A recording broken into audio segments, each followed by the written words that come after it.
Marcel gue ajak syuting, gue pengen bikin ngetop. Udah ngetop gue mau karena gue punya. Lu nggak mau yang lain tuh, misalkan apain gitu?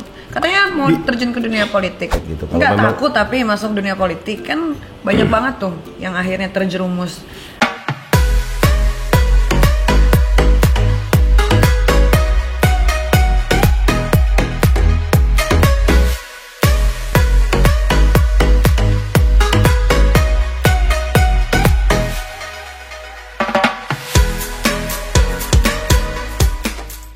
Terima kasih loh Denny datang ke rumah. Aku yang terima kasih disambut, Iya, diterima. Nggak disambut deh, orang gua geratak toto lo di kamar. Terus di kamar ngapain?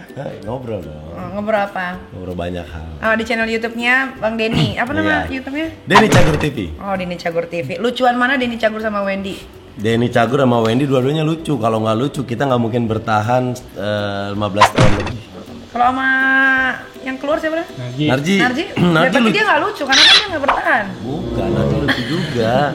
Narji lucu kan dia keluarnya bukan karena nggak lucu. Karena dia resign aja waktu itu.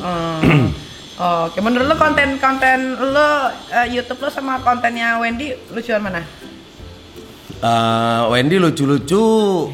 Kalau gue kan yang menilai bukan gue, yang menilai kan orang yang nonton konten gue gitu. Kenapa lu ngeraba ke dunia YouTube juga? Kan di TV udah banyak banget syutingnya. Berapa program? Coba sekarang ada berapa program? Sekarang pagi dahsyat, malam YKS udah. YKS. YKS. OPJ. OPJ 2 kan cukup lah. Iya cukup banget. Stripping semua loh. Nah maka itu gue bikin YouTube karena gue harus menyalurkan ide-ide lain yang gue punya, yang terlintas di pikiran gue yang nggak gue bisa bikin di TV. Di TV ada batasan durasi, di TV ada batasan KPI, di TV ada batasan. Kita nggak bisa kan bikin konten sunat 1 jam di TV. Iya. Nggak mungkin. Marcel di sunatnya tuh di konten gue. Oh iya benar.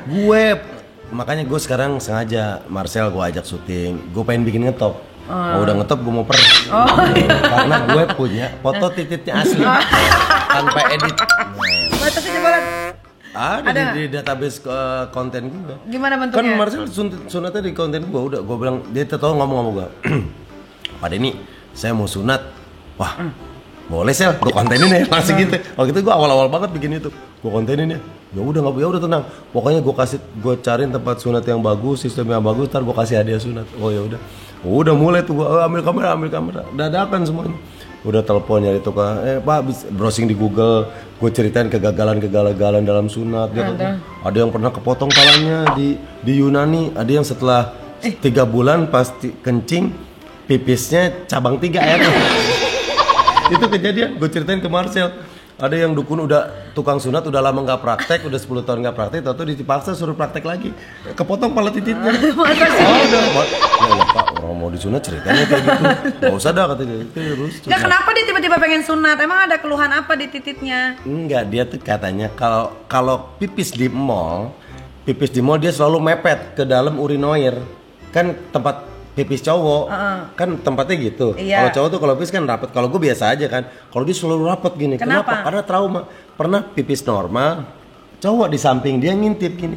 Nah kelihatan cowoknya nyeletuk. Ih belum sunat. Oh karena kalau belum sunat kan kelihatan ada kupluk kan. Dan dia kalau mau kencing harus ditarik dulu gini kan. Enggak, kencingnya mah normal. Cuma kan bentuknya beda. Helm SN-nya sama kupluk. Sama kupluk Joshua kan beda. Nah dia kan masih kupluk Joshua. Nah waktu itu diledekin sama emas-emas, belum sunat udah gede gitu. Nah itu dia baper. Nah makanya dia pengen sunat.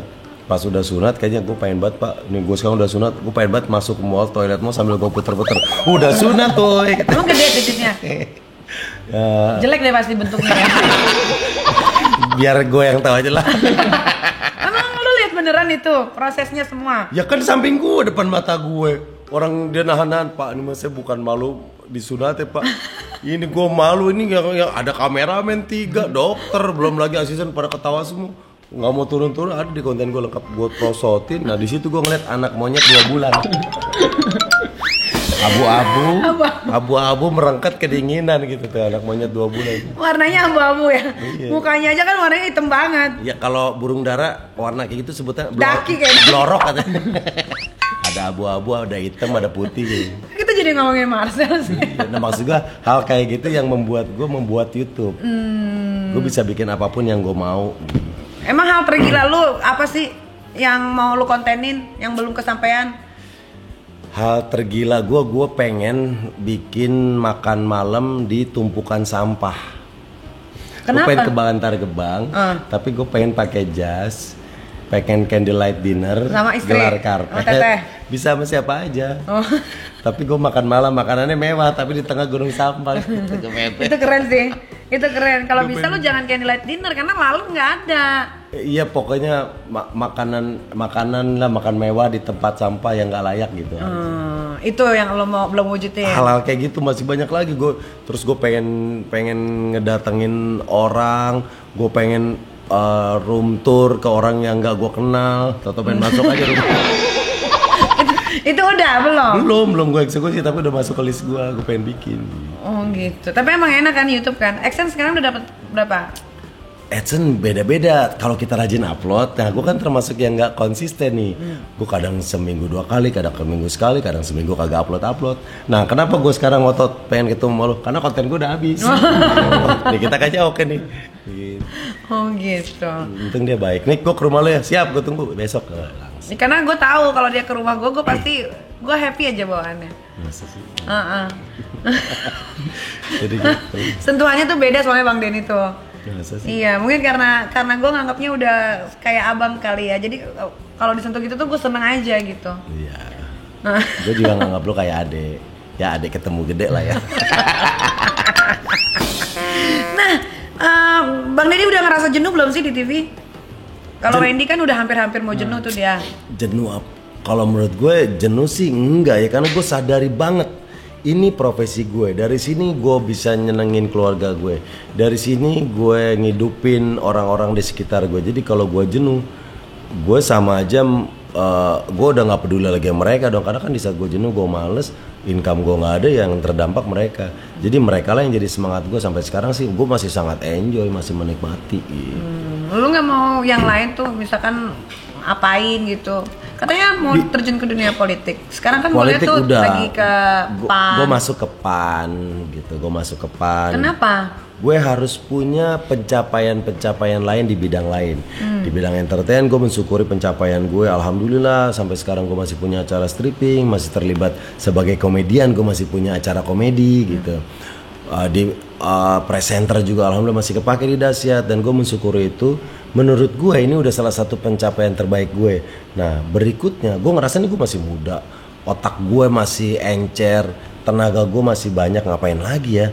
Nah gue harus mencoba hal baru dengan pencapaian baru. Menurut gue politik keren, politik tuh dinamis, apapun bisa terjadi. Pertimbangan lainnya adalah gue udah cukup lah nyenengin orang-orang di sekitar gue. Gue pengen lebih bermanfaat lagi, dan berjuang di politik menurut gue ideal. Kalau mau berjuang ya masuk partai, berjuang di politik, daripada kita berjuang di jalan malah nggak jadi apa-apa. Iya benar. Kalau berjuang masuk partai di politik, akhirnya kita bisa mengikuti sistem politik yang ada. Karena semua yang terjadi, yang kita makan, yang kita lakukan, harga-harga itu dibuat standarnya dari kebijakan-kebijakan politik. Jadi lo maju nih nanti nih? Belum tahu, karena sekarang gue baru sebulan ini gue bergabung di PAN. Kedepannya pasti gue akan ada target-target gitu. Kalau nggak memang takut tapi masuk dunia politik kan banyak banget tuh yang akhirnya terjerumus. Kenapa takut? Menurut gue hal buruk tidak cuma di politik. Di bidang pendidikan ada hal buruk, di bidang agama pun ada hal buruk. Di bidang segala bidang hitam putih berdampingan, ada baik ada buruk. Nah di bidang politik ada yang buruk, karena contoh buruk kita lihat ada orang ketangkep, pejabat korupsi. Tapi hal baiknya pun banyak. Kenapa gue bilang hal baik banyak? Politik menjabarkan tentang teori tentang bagaimana negara mengurus rakyatnya, bagaimana kita bisa baik, lebih bermanfaat nih. Lu sekaya-kayanya lu bisa nolong berapa orang sih dengan duit lu? Oh iya. Berapa orang perlu bisa nyekolahin berapa orang? Paling 10 20. Kalau lu udah nggak kerja, lu ngos-ngosan, dia nggak lanjut sekolah. Tapi kalau kita masuk ke politik, dengan tanda tangan kita yang kita buat, bisa 100 sekolah berdiri, bisa 1000 orang lebih makan itu. Politisi menurut gue profesi yang mulia. Tapi berdampingan juga politisi adalah profesi. Seburuk-buruknya profesi juga bisa dibilang politisi, karena dengan kekuasaan yang dia punya dia bisa korupsi, menguntungkan dirinya, golongannya, merugikan negara, menyengsarakan rakyat. Tapi sebaliknya, sebaik-baiknya profesi juga politisi, karena dengan kekuasaan yang dia punya dia bisa membuat si lapar makan, si sakit sembuh, dan bisa menyekolahkan, berbuat baik buat banyak orang lebih jauh. Politik bisa mencapai itu yang tidak bisa dicapai oleh orang-orang baik biasa. Setuju. Wah, keren banget sih Bang Denny. Menurut gue salah satu pertimbangan sih itu. Berarti udah kalau sekarang masih belajar nih ya? Iya, gue belajar cari tahu. Awalnya tawaran dari Mas Eko. Kenapa bisa mau kayak jadi penasaran gitu? Kayaknya gue mesti into banget nih ke politik nih. Harus nih. Passionnya dari mana? Gue senang politik udah dari dulu. Kan lu pelawak. Nah, lu kalau lu search Instagram gue atau search Twitter gue tuh follow politisi-politisi. Gue update banget berita politik yang lagi terjadi, isu-isu politik yang lagi terjadi. Tapi gue selama 5 tahun ini bahkan lebih, gue mengikuti. Wah gila, kubu ini mainannya gini. Oh kubu ini mainannya gini. Oh dia sengaja nih ngebangun isu ini agar begini. Prediksi orang awam. Gue mengikuti berita politik semuanya. Terus tapi gue hanya menempatkan diri sebagai penonton. Gue cuma seru di luar aja. Wih gila ya, seru juga nih. Nah sampai kayak istilahnya, kalau lu lagi senang ikan cupang, lu mulai beli ikan cupang, lu makin seneng kan. Begitupun gue, semakin gue mengikuti beritanya selama beberapa tahun ini, mengikuti perkembangannya, gue makin tertarik. Sampai akhirnya datang tawaran dari Mas Eko. Awalnya dari collab YouTube, ngobrol-ngobrol, Mas gimana jadi politisi, seru deh gini, kita bisa berbuat ini. Mas Eko nawarin, WhatsApp gue, Den, siap nggak bantu gue di pengurus PAN DKI? Nah menurutku, aduh, jawaban gue cuma gini, secara pribadi gue mau, gue tertarik, tapi perlu 2 orang yang gue mintai restu, istri dan orang tua gue. Gue cuma balas gini ke Mas Eko, Mas, gue minta waktu ya 2 hari, gue mau minta restu sama izin dari istri dan ibu. 2 hari kemudian, gimana Den? Gue bilang siap Mas, Bismillahirrahmanirrahim, saya ikut bergabung di PAN bersama Mas Eko. Udah masuk gue di dalam pengurus. Dan gue kenapa gue di situ makin optimis, pengurusnya rata-rata anak-anak muda yang kemampuannya kita tahu. Terus berarti kan prospek ke depannya bagus nih.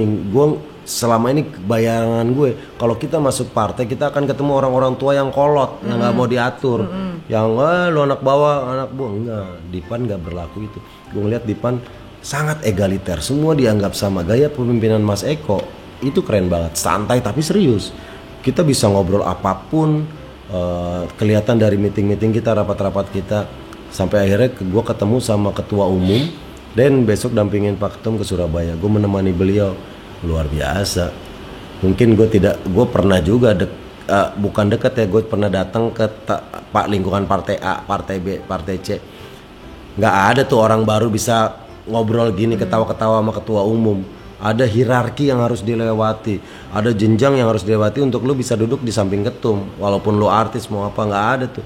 Nah tapi berbeda di PAN, semuanya sama. Pak Ketum, Pak Zulhas memperlakukan kader baru, kader yang udah senior sama. Kalau lu punya prestasi, lu bisa menjadi sesuatu. Bahkan gue ngobrol, ada wasekjennya, salah satu yang kemarin ketemu gue di Surabaya. Kalau di sini asik Den, nggak ngelihat senioritas. Saya baru 2 tahun, saya udah bisa jadi wasekjen. Wah keren, karena benar-benar lihat prestasi. Nah itu yang bikin gue optimis. Gue udah nggak salah tempat nih. Nah tinggal bagaimana gue berjuang di situ, karena kan bagi semuanya proses. Gimana? Terus bagi waktunya gimana? Syuting segala macam. Politik kan buang banyak waktu. Apa itu? Kita anak-anak muda harus peduli politik. Harus peduli politik. Iya.